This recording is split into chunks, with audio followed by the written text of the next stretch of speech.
Alhamdulillah. À quelques mètres de moi se trouve la Kaaba. Mais ne soyez pas étonnés si je vous dis que la Kaaba sera complètement et totalement détruite.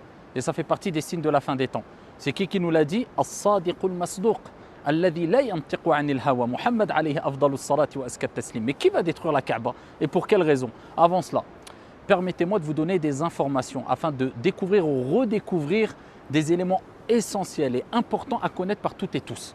Déjà, la Kaaba, vous savez que c'est la première demeure, la première mosquée qui a été édifiée, construite. Allah dit dans le Coran: Inna awwala baytin wudi'a lin-nasi lalladhi bi Bakkata mubarakan wa hudan lil alamin. Allah nous rappelle que Bakka est la première demeure, la première mosquée édifiée pour les gens. C'est une mosquée bénie et une bonne direction pour l'univers, comme Allah subhanahu wa ta'ala nous l'a dit. Allah l'a appelé Bakka. Bakka, c'est plus spécifique, c'est-à-dire c'est l'endroit où il y a la Kaaba. Mecca, d'après certains savants, c'est plus général, c'est-à-dire c'est le territoire sacré. Et Allah nous rappelle que c'est un endroit béni. Pourquoi? Parce que les bonnes actions sont multipliées. Et c'est la terre la plus aimée par Allah subhanahu wa ta'ala. Et c'est la Qibla, la direction pour tous les croyants et les croyantes dans le monde entier. Donc c'est un endroit extrêmement important puisque c'est l'endroit, comme j'ai dit précédemment, le plus aimé par Allah subhanahu wa ta'ala. Qui a construit la Kaaba?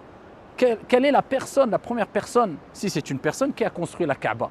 Eh bien, d'après beaucoup de savants, ce sont les anges, al-Malaïka, qui ont construit la Kaaba. Quel honneur!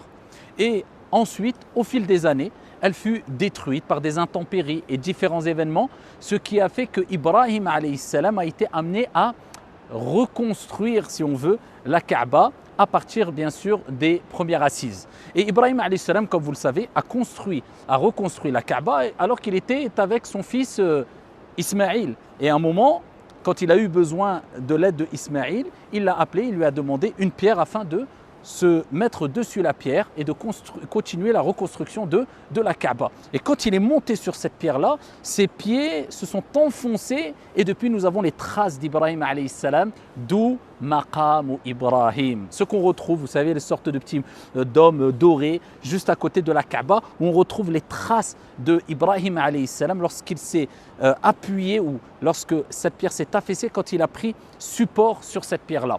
Alors, Maqam Ibrahim, quelques petites informations importantes, eh bien, était collé à la Kaaba. Ensuite, Omar ibn al-Khattab, question pratique, pour faciliter le tawaf autour de la Kaaba, a décidé de déplacer un peu Maqam Ibrahim, la station de Ibrahim.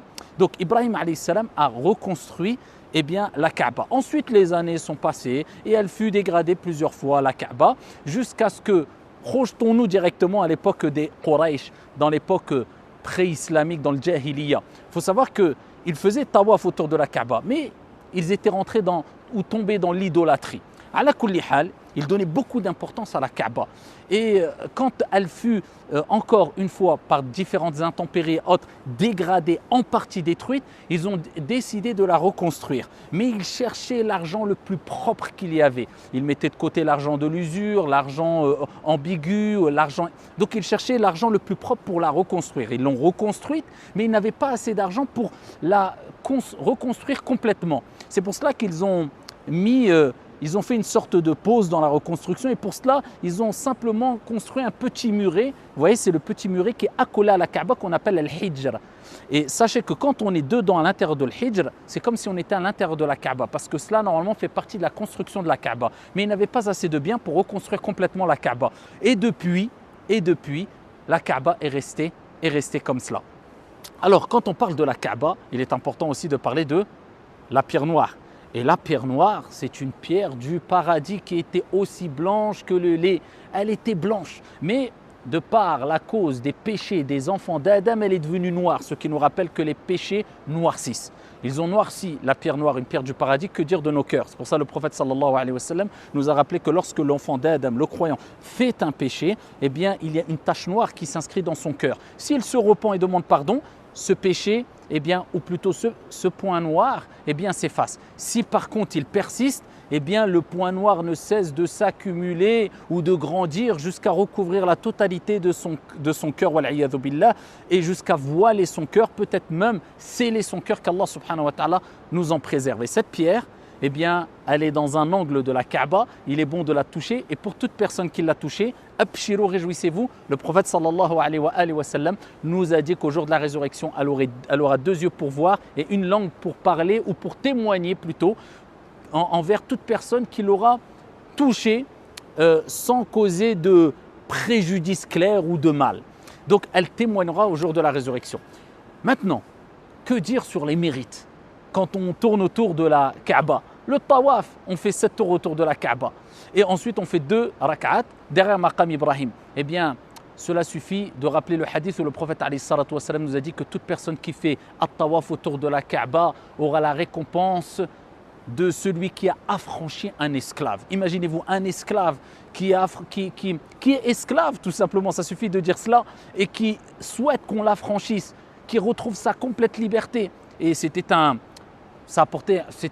grand acte méritoire et honorable à l'époque de le faire. Et bien là, vous faites 7 tours autour de la Kaaba, vous avez cette récompense. Plus que cela aussi, et bien le prophète nous a dit, celui qui tourne autour de la Kaaba, pour chaque pas, il aura 10 bonnes actions. Il aura 10 péchés enlevés et Allah Azza wa Jalla l'élèvera de 10 degrés. Que pouvons-nous dire encore? Eh bien, on peut dire que celui qui détruira la Kaaba, ce n'est autre que, comme le prophète nous a dit, Dhu Suwayqatayn. C'est l'homme aux 2 jambes fines, arquées. Le prophète a dit, c'est comme si je le voyais, et il viendra et détruira pierre par pierre la Kaaba. Mais à ce moment-là, ici, soyez quelque part apaisés. Le prophète nous a rappelé que ça, c'est les grands signes de la fin des temps, les derniers signes de la fin des temps. Et à ce moment-là, il n'y aura plus aucun croyant sur la surface de la terre. Et ça nous rappelle que ce que Dieu nous met à disposition pour se rapprocher de lui, il faut profiter au maximum avant que ces choses disparaissent. Et s'il n'y a plus la Kaaba sur la surface de la terre, cela nous rappellera que ça sera la fin. Qu'Allah nous réunisse dans son paradis, qu'Allah subhanahu wa ta'ala permette à toutes et à tous de faire at-tawaf autour de la Kaaba, de se rendre dans cet endroit béni pour se rapprocher au maximum d'Allah avant qu'il ne soit trop tard. Wallahu a'lam, wassalamu alaikum.